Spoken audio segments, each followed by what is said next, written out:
নমস্কাৰ ছাত্ৰ ছাত্ৰীসকল, এই কুঁহি পাঠলৈ তোমালোক সকলোকে স্বাগতম জনাইছোঁ। আজি মই তোমালোকলৈ লৈ আনিছোঁ বিজ্ঞান বিষয়ৰ নৱম অধ্যায়ৰ অন্তৰ্গত বংশগতি আৰু ক্ৰমবিকাশ অৰ্থাৎ হেৰিডিটি এণ্ড ইভলিউশ্যনৰ দ্বিতীয় অংশ। তোমালোকে যদি ইয়াৰ প্ৰথম খণ্ডটো চোৱা নাই তেন্তে আমাৰ চেনেলত গৈ চাই ল'বা, যাতে তোমালোকৰ আজিৰ পাঠটো বুজাত সুবিধা হয়। আজিৰ এই পাঠটো তোমালোকৰ বাবে প্ৰস্তুত কৰি উলিয়াইছোঁ মই ময়ূৰী বৰঠাকুৰে। আজি আমি ক্ৰমবিকাশ অৰ্থাৎ ইভলিউশ্যন কেনেদৰে হয়, আৰ্জিত আৰু বংশানুক্ৰমিক চৰিত্ৰ অৰ্থাৎ একুৱায়াৰ্ড এণ্ড ইনহেৰিটেড ট্ৰেইটছনো কি হয় আৰু প্ৰজাতিকৰণ বা স্পেচিয়েশ্যন কেনেকৈ হয় তাৰ বিষয়ে আলোচনা কৰিম। প্ৰথমে আমি ক্ৰমবিকাশনো কি আৰু কেনেদৰে হয় তাক বুজিবলৈ এটা উদাহৰণ লওঁ আহা।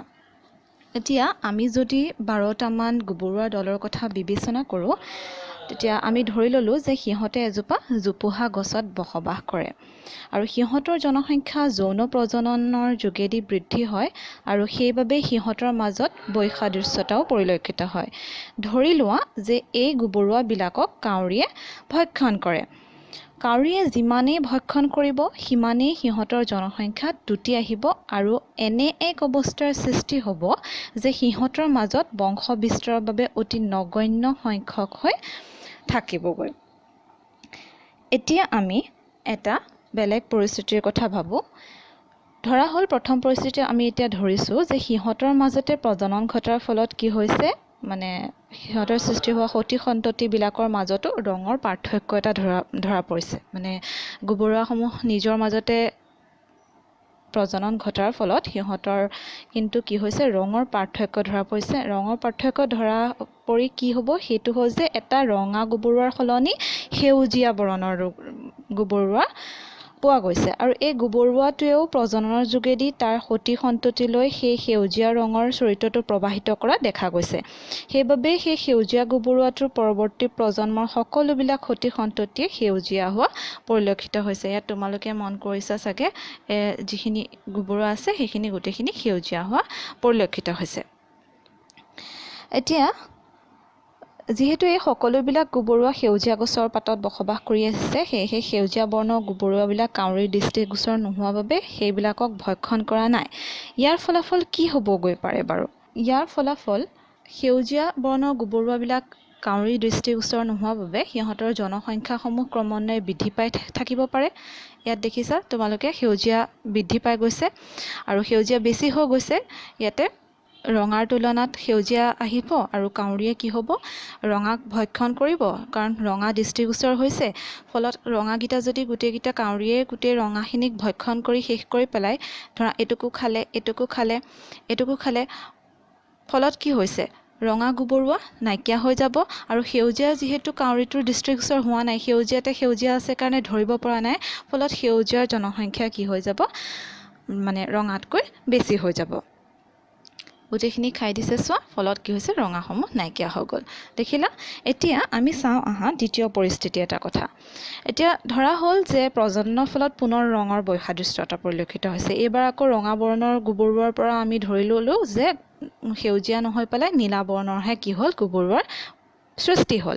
আৰু এই নীলা গুবৰুৱাটোৱেও আগৰ দৰে কি কৰিব, সেই যেনেকৈ সেউজীয়াৰ ক্ষেত্ৰত দেখিছিলোঁ, সেউজীয়া হৈ পেলাই সেউজীয়া বৰণৰ গুবৰুৱাৰ সৃষ্টি হৈছিল, ঠিক তেনেদৰে এই নীলা গুবৰুৱাটোৱেও আগৰ দৰেই প্ৰজননকালত তাৰ পৰৱৰ্তী প্ৰজন্মৰ সতি সন্ততিবোৰলৈ ৰঙৰ চৰিত্ৰটোৰ প্ৰৱাহ ঘটিব আৰু সেইবাবেই সেই গুবৰুৱাৰ জাকটোত সকলোবিলাক নীলা বৰণৰে গুবৰুৱা সৃষ্টি হ'ব।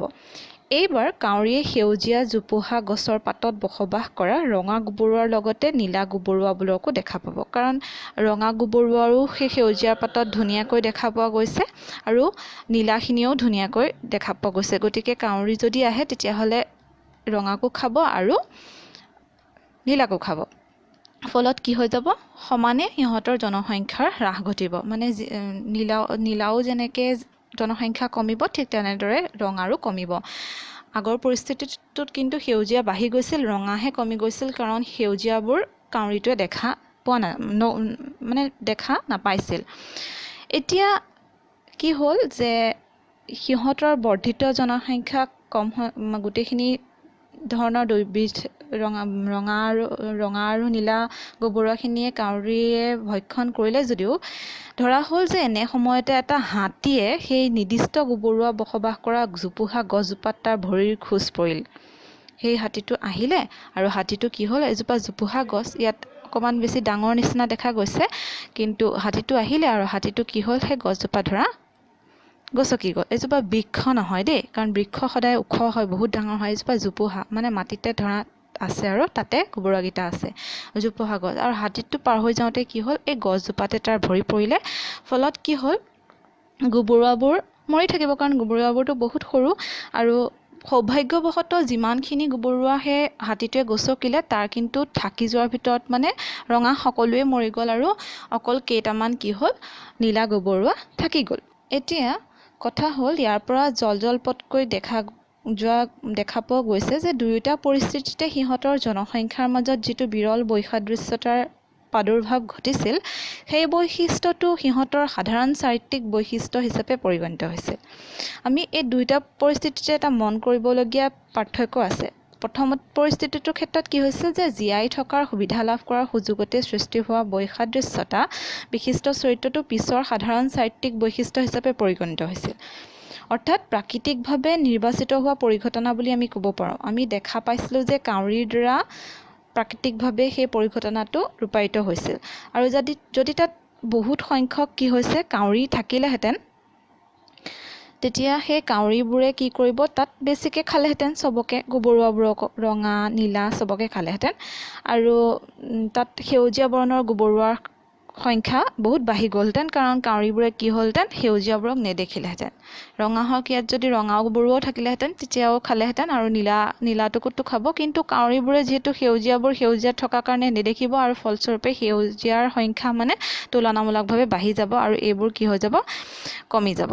ঠিক তেনেদৰে দ্বিতীয়টো পৰিস্থিতিত জীয়াই থকাৰ সুবিধা লাভৰ বাবে ৰঙৰ বৈসাদৃশ্যতাৰ সৃষ্টি হোৱা নাছিল, নতুনকৈ সৃষ্টি হোৱা নীলা ৰঙৰ চাৰিত্ৰিক বৈশিষ্ট্যলৈ পৰিগণিত হৈছে। যদি গোবৰুৱাবোৰৰ জাকটোত অতি বেছি সংখ্যক গোবৰুৱা থাকিলহেঁতেন, তেতিয়া হাতীটোৱে সিহঁতৰ জাকটো সিমান সৰ্বনাশ কৰিব নোৱাৰিলেহেঁতেন, কাৰণ গোটেইখিনি মানে অলপ গোবৰুৱা মৰিলহেঁতেন আৰু অলপ আধা সংখ্যক মানে গোবৰুৱা বাচি গ'লহেঁতেন, কাৰণ হাতীটোৱে ইমানো বেছি তাহাঁতৰ সৰ্বনাশ কৰিব নোৱাৰিলেহেঁতেন যদি বহুত বেছি গোবৰুৱা থাকিলেহেঁতেন।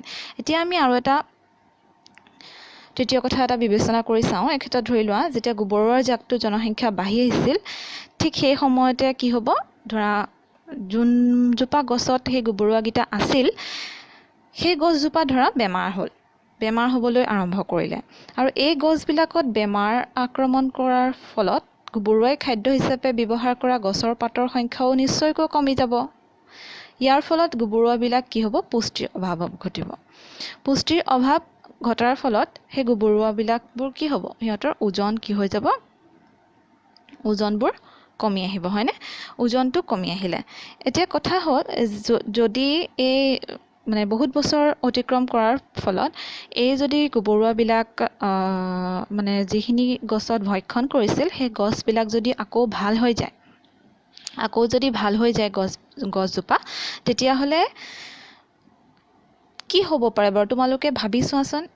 এই গোবৰুৱাবিলাকে প্ৰথমতে পুষ্টিহীনতাত ভুগি কি হ'ল, ক্ষীণাই গ'ল, ওজনো কমি গ'ল, কাৰণ গছবোৰ কি হৈছিলে, বেমাৰ হৈছিলে, ভালকৈ খাব পৰা নাছিল। কিন্তু বহুত কেইটা প্ৰজন্মৰ পিছত সেই গোবৰুৱাৰ গছজোপা কি হৈছে, আকৌ ভাল হৈ গ'ল। ভাল হৈ যোৱাৰ পিছত কি হ'ল, সেই গছজোপা যেতিয়া ভাল হ'ল, মানে পুনৰ বেমাৰটো নাইকিয়া হৈ গ'ল, তেতিয়া সেই গছজোপা যদি আকৌ খাই ইহঁতৰ মাজত প্ৰজনন হ'ল, এই গোবৰুৱাকেইটাৰ মাজত প্ৰজনন হৈ পেলাই সিহঁতৰ নেক্সট জেনেৰেশ্যন মানে F1 জেনেৰেশ্যনত এই সৃষ্টি হোৱা জন্ম হোৱা গোবৰুৱাকেইটা ক্ষীণেই হ'ব বা ওজন কমেই হ'ব, নে আগৰ নিচিনা শকত আপত হৃষ্টপুষ্ট পুষ্টিহীন নহয়, মানে ভাল হ'ব, নৰ্মেল হ'ব। এতিয়া কথা হ'ল যে যিহেতু সিহঁতি ভাল গছ পাব আৰু ইহঁতি এইটো নিজৰ জীৱন কালতহে ইহঁতি পুষ্টিহীনভাৱে জন্ম হোৱা নাছিলে, কাৰণ সিহঁতি শকত আপত হৈয়ে জন্ম হৈছিল। পিছতহে বেমাৰ হোৱা গছ খাই সিহঁতি ক্ষীণাইছিল সেইকাৰণে নেক্সট জেনেৰেশ্যনলৈ যেতিয়া সিহঁতৰ প্ৰজনন হ'ব সিহঁতৰ মাজত নেক্সট জেনেৰেশ্যনৰ সতি সন্ততিবোৰ কিন্তু ক্ষীণমিন বা ওজন কম নহয় বৰং সিহঁতি কি হ'ব আগৰ গুবৰুৱাৰ নিচিনাই নৰ্মেল হ'ব ভাল হ'ব আৰু এইটো কিহৰ কাৰণে হয় আমি নেক্সট এতিয়া পঢ়িমে পৰৱৰ্তী পৰ্যায়ত কিহৰ কাৰণে হয় এই উদাহৰণটো মনত ৰাখি থোৱা কাৰণ এইটো আমি পৰৱৰ্তী পৰ্যায়ত পঢ়িম কিহৰ কাৰণেনো সিহঁতি প্ৰথমতে ভাল আছিলে বেমাৰী গছ খাই পেলাই সিহঁতি আৰু পুষ্টিহীনতাত ভুগিলে ফলস্বৰূপে সিহঁতৰ ওজন কমি গ'ল আৰু যদিও সিহঁতৰ ওজন কমি গ'ল সিহঁতৰ মাজত কিন্তু প্ৰজনন ঘটি কি হৈ গ'ল আকৌ ভাল ল'ৰা ছোৱালী বা সতি সন্ততি বা গুবৰুৱাৰ সৃষ্টি হ'ল পুনৰ সিহঁতি আকৌ সেই ভাল গছবোৰ খাব আৰু ভালদৰে সৃষ্টি হৈ গৈ থাকিব এতিয়া আমি নেক্সট পঢ়িম আৰ্জিত আৰু বংশানুক্ৰমিক চৰিত্ৰৰ বিষয়ে এতিয়া আমি বংশানুক্ৰমিক চৰিত্ৰৰ বিষয়ে ইতিমধ্যে আমি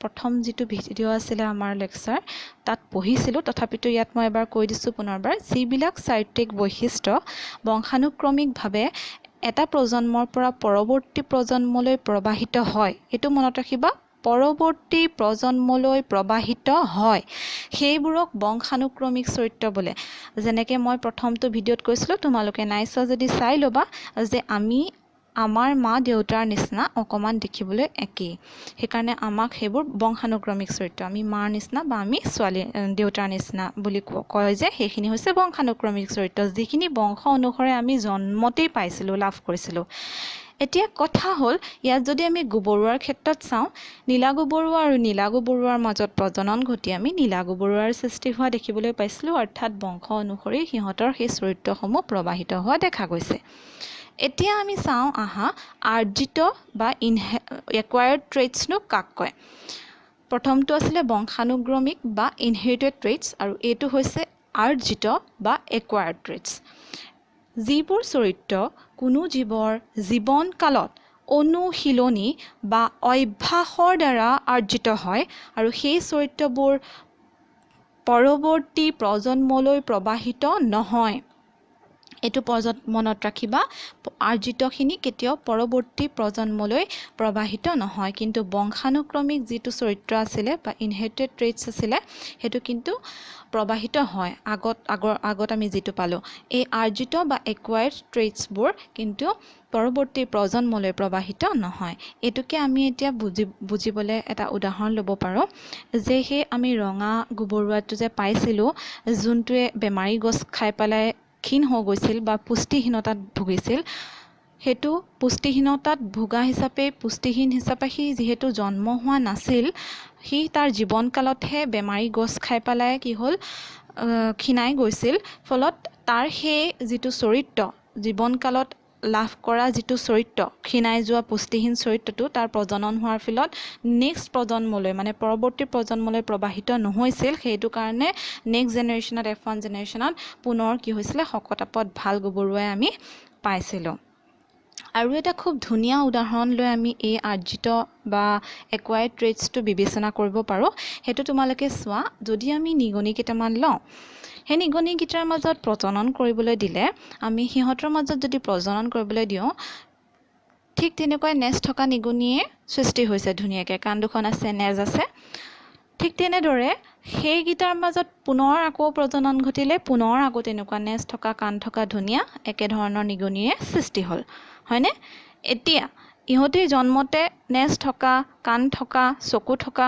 ধুনীয়া কিন্তু আমি যদি তাহাঁতৰ জীৱনকালত সেই নিগনিকেইটাৰ নেজকেইডাল কাটি দিলোঁ হয়নে জন্মতে নেজ কটা আছিল জানো নাই আমি তাহাঁতৰ জীৱনকালত নেজকেইডাল কাটি দিলোঁ এতিয়া তোমালোকে মোক কোৱাচোন যিহেতু জীৱনকালত কাটি দিছোঁ পৰৱৰ্তী প্ৰজন্মত কি হ'ব পাৰে বাৰু যেতিয়া সিহঁতৰ মাজত প্ৰজনন ঘটিব সিহঁতৰ মাজত প্ৰজনন ঘটিলে পৰৱৰ্তী প্ৰজন্মত কি হ'ব পাৰে বাৰু পৰৱৰ্তী প্ৰজন্মত নিগনিকেইডাল নেজ থকা হ'ব নে নথকা হ'ব যিহেতু আমি আৰ্জিতৰ বিষয়ে পঢ়ি আহিছোঁ পৰৱৰ্তী প্ৰজন্মত সিহঁতৰ নিগনিকেইটা নেজ থকাই হ'ব কাৰণ আমি পঢ়িছিলোঁ সংজ্ঞাটোত আৰ্জিত চৰিত্ৰৰ যে জীৱনকালত বা অনুশীলনীৰ সহায়ত যিবোৰ জীৱয়ে যিবোৰ চৰিত্ৰ আহৰণ কৰে সেই চৰিত্ৰসমূহ কিন্তু প্ৰজননৰ পিছত নেক্সট জেনেৰেশ্যন বা পৰৱৰ্তী প্ৰজন্মলৈ প্ৰবাহিত নহয় আৰ্জিতটোত হয়নে জীৱনকালত আৰ্জন কৰিছিল সেইকাৰণে পৰৱৰ্তী প্ৰজন্মত নেজ কটা হিচাপে জন্ম নহ'ল, নেজ থকা হিচাপে জন্ম হ'ল। অৰ্থাৎ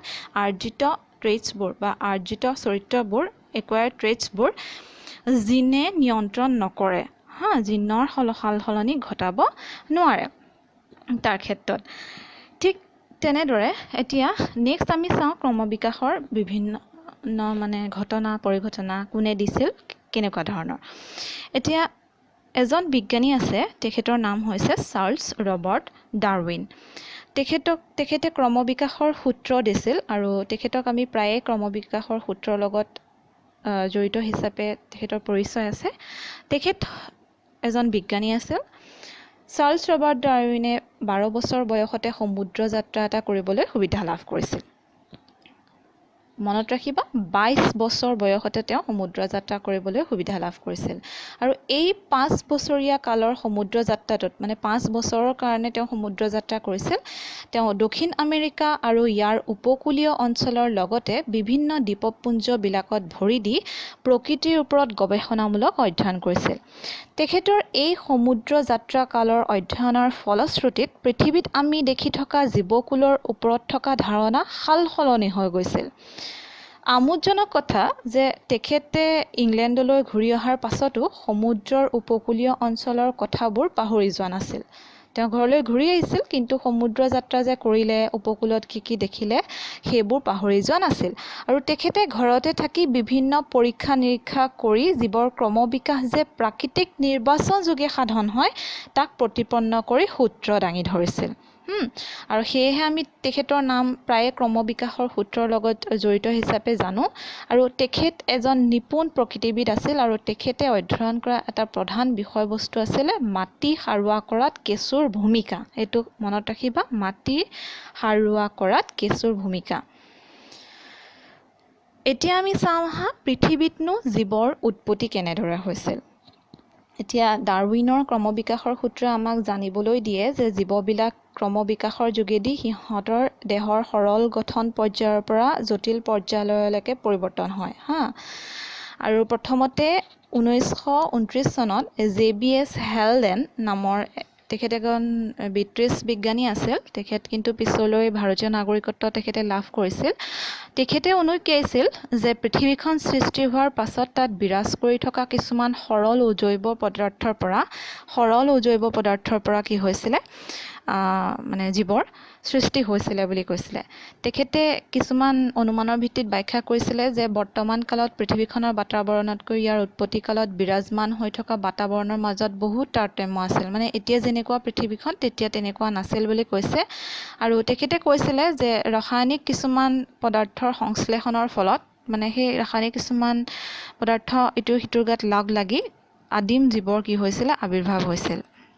ৰাসায়নিক পদাৰ্থসমূহৰ সংশ্লেষণৰ ফলতহে আদিম জীৱৰ আবিৰ্ভাৱ হৈছিল বুলি ক'লে। তাৰপিছতে দুগৰাকী চাইণ্টিষ্ট বিজ্ঞানী ষ্টেনলি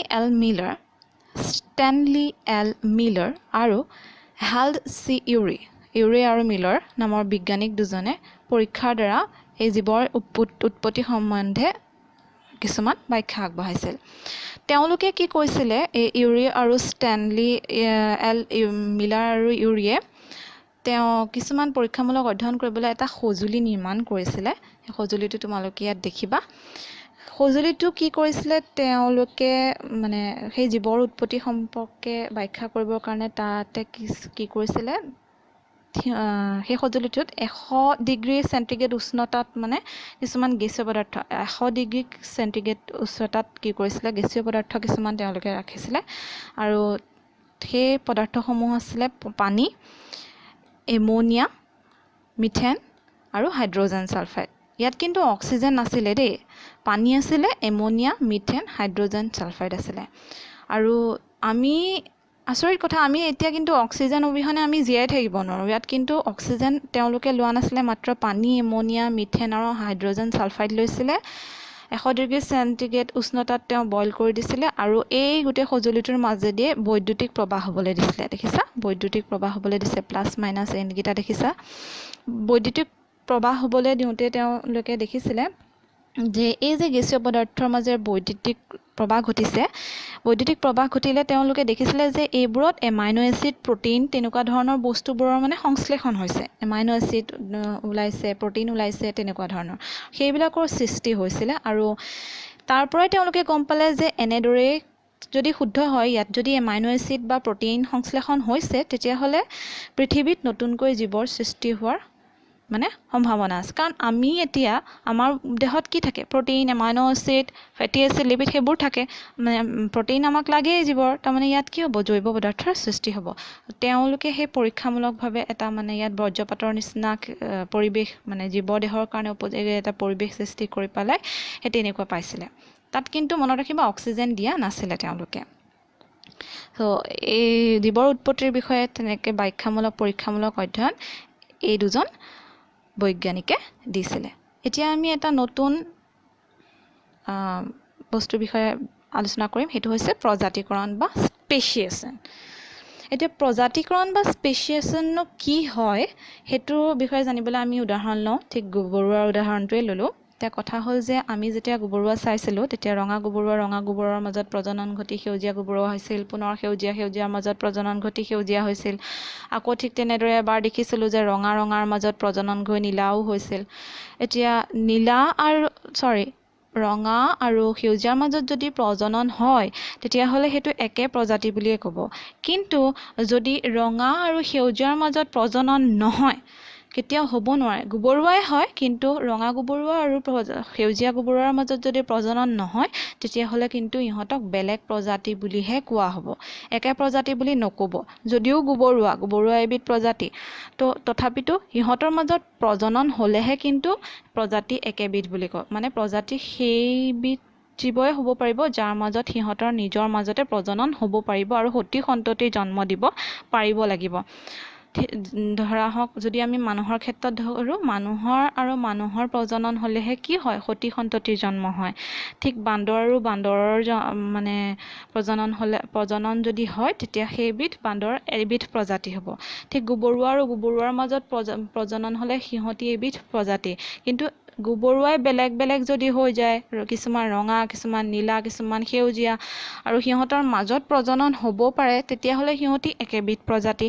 কিন্তু সিহঁতৰ মাজত যদি প্ৰজনন হ'ব নোৱাৰে, তেতিয়াহ'লে সিহঁতি কিন্তু বেলেগ প্ৰজাতি হ'ব পাৰে।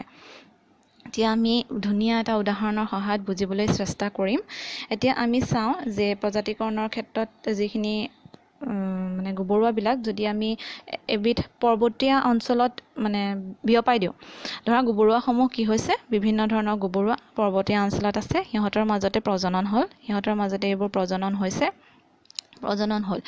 বহুত খাদ্য আছে সিহঁতৰ কাৰণে, এভেইলেবল ৰিচ'ৰ্চ, বহুত খাদ্য আছে, দেখিছা? বহুত ডাঙৰ এৰিয়া।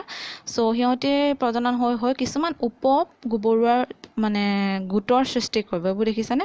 বেলেগ ধৰণে সিহঁতি ধৰা এইফালেই থাকিলে, সিহঁতৰ ওচৰলৈও যোৱা নাই, গোটেই গোবৰুৱাৰ সৃষ্টি কৰিছে। আৰু তেনেকৈ গোটেই গোবৰুৱাৰ জনসংখ্যা বাঢ়ি আহি আছে। এতিয়া কথা হ'ল, ইয়াতে যদি এতিয়া কাউৰী এটা আহে বা বেলেগ চিগলে আহি পালে কেইটামান গোবৰুৱা ক'বলৈ লৈ গ'ল, বা এই গোবৰুৱাসমূহৰ এই পৰ্বত অঞ্চলটোৰ মাজত যদি এখন নদী প্ৰবাহিত হৈ গ'ল, সেই নদীখন যদি প্ৰবাহিত হৈ গ'ল, তেতিয়াহ'লে ধৰা হয় নদীখনৰ কাৰণে কি হ'ল? এই গোবৰুৱাসমূহ এইফালৰ এই ক'লা গোবৰুৱাকেইটা ধৰা এই নদীখন পাৰ হৈ কি হ'ব? এইফালে যাব নোৱাৰা হ'ল, এইটো চাইডে যাব নোৱাৰা হ'ল, আৰু এই গোবৰুৱাকেইটা এইফালে থাকি গ'ল। দেখিছানে? এতিয়া অকণমান নীলা নিচিনাও লাগিছে, পিংক কালাৰ নিচিনাও লাগিছে। এই গোবৰুৱাকেইটা এইফালে থাকি গ'ল, ফলত এই গোবৰুৱাকেইটা এইফালে কি হ'ল? এইফালে আহিব নোৱাৰা হ'ল। আহিব নোৱাৰা হোৱাৰ ফলত কি হ'ল? এই গোবৰুৱাখিনিয়ে বেলেগ গছ খাব, এই গোবৰুৱাখিনিও বেলেগ গছ খাব। সেই গছ বেলেগ খালে বা পৰিৱেশটোও বেলেগ পালে, ফলত সিহঁতৰ মাজত জিনীয় কিছুমান সাল সলনি ঘটিব, যিটোক জিনীয় পথচ্যুত বা জেনেটিক ড্ৰিফ্ট বুলিও কয়। ফলত কি হ'ব? ইহঁতৰ মাজত কেতিয়াবা যদি আমি এইটো গোবৰুৱা ধৰি আনি দি ইয়াতো দিওঁহি, সিহঁতৰ মাজত কিন্তু প্ৰজনন হ'লেও সতি সন্ততিৰ সৃষ্টি হ'ব নোৱাৰিব। অৰ্থাৎ এইটো এটা বেলেগ প্ৰজাতিৰ হৈ গ'ল। যদিও প্ৰথমতে ইহঁতি একেলগে আছিলে, ইহঁতৰ মাজত প্ৰজনন হৈছিল, কিন্তু কালক্ৰমত কি হৈছে? মাজেদি নৈ বৈ যোৱাত বা বেলেগ কিবা পৰ্বতো আহি যাব পাৰে, ইয়াত মাজত বেলেগ এটা পৰ্বত বা মাজত বিভিন্ন ভৌগোলিক বেলেগ কাৰণো আহি যাব পাৰে ফলত কি হৈ যাব পাৰে ইহঁতৰ মাজত জিনীয় পথচ্যুত ঘটিব পাৰে জিনীয় পথচ্যুত মানে হৈছে জিনৰ কিছুমান সাল সলনি যিটো কাৰণত সেই কাৰণবশত কি হৈছে ইহঁতৰ এই গুবৰুৱা গীতা বা এই গুবৰুৱা গীতাৰ মাজত কি হ'ব প্ৰজনন হ'ব নোৱাৰিব ফলস্বৰূপে এইটো এটা বেলেগ প্ৰজাতি হৈ যাব আৰু এইটো এটা বেলেগ প্ৰজাতি হৈ যাব ফলত নতুন এটা প্ৰজাতিকৰণ হ'ল বুলি কোৱা হয় গতিকে আজি আমি কি শিকিলোঁ এবাৰ চাওঁ আহা প্ৰথমতে আমি শিকিলোঁ যে কোনো এটা প্ৰজাতিত সৃষ্টি হোৱা বৈসাদৃশ্যতাই জীৱটোক জীয়াই থকাৰ সুযোগ প্ৰদান কৰে আৰু কেৱল জিনীয় পথচ্যুত বা যিটোক জেনেটিক ড্ৰিফ্ট ঘটাৰ বাবে অৰিহণা যোগায় বৈসাদৃশ্যতাই জীৱটোক জীয়াই থকাৰ সুবিধা প্ৰদান কৰে এইটো আমি গুবৰুৱাৰ ক্ষেত্ৰতো দেখিছিলোঁ হয়নে ৰঙা গুবৰুৱা আছিলে কাউৰীয়ে খুব খাইছিলে ফলত তাহাঁতৰ সেই গুবৰুৱাসমূহৰ মাজত প্ৰজনন ঘটি সেউজীয়া গুবৰুৱাৰ সৃষ্টি হৈ গ'ল সেউজীয়া গুবৰুৱাৰ সৃষ্টি হৈ যোৱাৰ ফলত কি আমি দেখিছিলোঁ যে কাউৰীবোৰে সেউজীয়াবোৰ নেদেখা হ'ল ফলত গুবৰুৱা কেইটামান অন্ততঃ বাচি থাকিলে সি সেউজীয়াই হওক লাগিলে তাৰপিছত প্ৰকৃতিয়ে দেখিলে যে সেউজীয়া ইমানেই বাঢ়ি গৈছে এনেকৈ থাকিলেও নহ'ব ফলত পুনৰ কি হ'ল আমি নীলা গুবৰুৱাৰ সৃষ্টি হ'ল নীলা ৰঙা একেলগে থাকোঁতে কাউৰীয়ে দুয়োবিধ ভক্ষণ কৰিলে ফলত কি হৈছে গুবৰুৱাৰ সমানে কি হৈছে দুয়োবিধ ধৰণৰ গুবৰুৱাৰে সমানে মৃত্যু হ'ল অকল এক প্ৰকাৰৰে মৃত্যু হোৱা নাই পিছত আমি দেখিলোঁ যে এই যে গুবৰুৱাসমূহৰ মাজেদি প্ৰজাতিকৰণৰ ক্ষেত্ৰত দেখিছিলোঁ নৈখন বৈ গৈছিলে ফলত কি হৈছিলে এটা গুবৰুৱা ইটো গুবৰুৱাৰ লগত মিক্স হ'ব পৰা নাছিলে প্ৰজনন কৰিব পৰা নাছিলে ফলত কি হৈছিলে জিনীয় পথচ্যুত ঘটিছিলে মানে জিনৰ সাল সলনি ঘটিছিলে সেইকাৰণে কৈছে যে কোনো এটা প্ৰজাতিত সৃষ্টি হোৱা বৈসাদৃশ্যতা যিখিনি বেলেগ ধৰণৰ হৈ যায় সেইটোৱে জীৱটোক জীয়াই থকাৰ ক্ষেত্ৰত সুবিধা প্ৰদান কৰে যেনেকৈ সেউজীয়াটোক সুবিধা প্ৰদান কৰিছিলে সেউজীয়া গছত লুকাই থাকিবলৈ কাউৰীৰ প্ৰতাপত ঠিক তেনেদৰে জিনীয় পথচ্যুতৰ বাবেও অৰিহণা যোগায় কাৰণ বৈসাদৃশ্যতা কি হ'ল নৈখন মাজেদি হৈ যোৱাৰ কাৰণে জিনীয় পথচ্যুত ঘটিছিলে ফলত প্ৰজননো নহ'ল দুবিধ বেলেগ প্ৰজাতিৰ সৃষ্টি হৈ গৈছিল নেক্সটটো আমি চাওঁ আহা কোনো পাৰিৱেশিক কাৰণত জীৱৰ দেহৰ অপ্ৰজনন কলাৰ চৰিত্ৰৰ সাল সলনি হ'লে সেইবিলাক চৰিত্ৰ কিন্তু বংশানুক্ৰমিকভাৱে প্ৰবাহিত নহয় পাৰিৱেশিক ক্ষেত্ৰত পৰিৱেশৰ কিবা ক্ষেত্ৰত জীৱৰ দেহৰ অপ্ৰজনন কলাৰ এইটো মনত ৰাখিবলগীয়া বিষয় অপ্ৰজনন কলা হ'ব লাগিব যেনেকৈ আমি নিগনিৰ ক্ষেত্ৰত দেখিছিলোঁ নিগনিৰ নেজগিডাল কাটি দিছিলোঁ নেজ কিন্তু প্ৰজনন কলা নহয় মনত ৰাখিবা নেজগিডাল কাটি দিছিলোঁ কিন্তু পৰৱৰ্তী প্ৰজন্মত সেই চৰিত্ৰসমূহ বংশানুক্ৰমিকভাৱে প্ৰবাহিত হোৱা নাছিল অৰ্থাৎ পৰৱৰ্তী যিকেইটা নিগনিৰ সৃষ্টি হৈছিল সেইকেইটা কিন্তু নেজ কটা নিগনি হোৱা নাছিল নেজ থকা নিগনিয়ে হৈছিল নেক্সট চাওঁ আহা প্ৰজাতিকৰণ তেতিয়াহে হ'ব যেতিয়া বৈসাদৃশ্যতাৰ লগতে ভৌগোলিকভাৱেও পৃথকীত হয় এইটো মনত ৰাখিবা প্ৰজাতিকৰণ তেতিয়াহে হ'ব যেতিয়া বৈসাদৃশ্যতাৰ লগতে ভৌগোলিকভাৱেও পৃথকীত হ'ব উদাহৰণস্বৰূপে আমি যেতিয়া পৰ্বত অঞ্চলত সেই ইমানগাল গুবৰুৱা একেলগে বাস কৰা দেখিছিলোঁ যদিও তাত উপগুবৰুৱাৰ সৃষ্টি হৈছিল একেলগে গোটেইখিনি আছিল সিহঁতৰ নিজৰ মাজতে কিন্তু প্ৰজাতিকৰণ হৈ আছিল পিছ মুহূৰ্ততে যেতিয়া সেই পৰ্বত অঞ্চলৰ মাজেদি নৈখন বৈ গৈছিল তেতিয়া কিন্তু কি হৈছিল দুয়োবিধ গুবৰুৱা ইটো সিটোৰ ওচৰলৈ আহিব পৰা নাছিল আৰু ফলস্বৰূপে প্ৰজননো হোৱা নাছিল ফলত প্ৰজনন নোহোৱাৰ কাৰণে কি হৈছিল সিহঁতৰ মাজত প্ৰজাতিকৰণ হৈছিল নৈখন সৃষ্টি হৈ যোৱা মানে কি ভৌগোলিকভাৱে পৃথকীত হৈছিল গতিকে ভাবোঁ যে আজিলৈ এইখিনিয়ে হ'ব আৰু আশা কৰোঁ যে তোমালোকে এই ভিডিঅ'টোৰ পৰা উপকৃত হ'লা আৰু যদি উপকৃত হ'লা তেতিয়াহ'লে ভিডিঅ'টো লাইক কৰি দিবা শ্বেয়াৰ কৰি দিবা আৰু লগতে আমাৰ এই চেনেল কুঁহি পাঠটো ছাবস্ক্ৰাইব কৰি থবা আৰু যাতে পুনৰ নতুন ভিডিঅ' আপলোড কৰিলে তোমালোকে যাতে তাৰ নটিফিকেশ্যন পোৱা তাৰ বাবে ওচৰতে থকা বেল আইকনটো টিপি দিবা গতিকে আজিলৈ ইমানতে সামৰিছোঁ ধন্যবাদ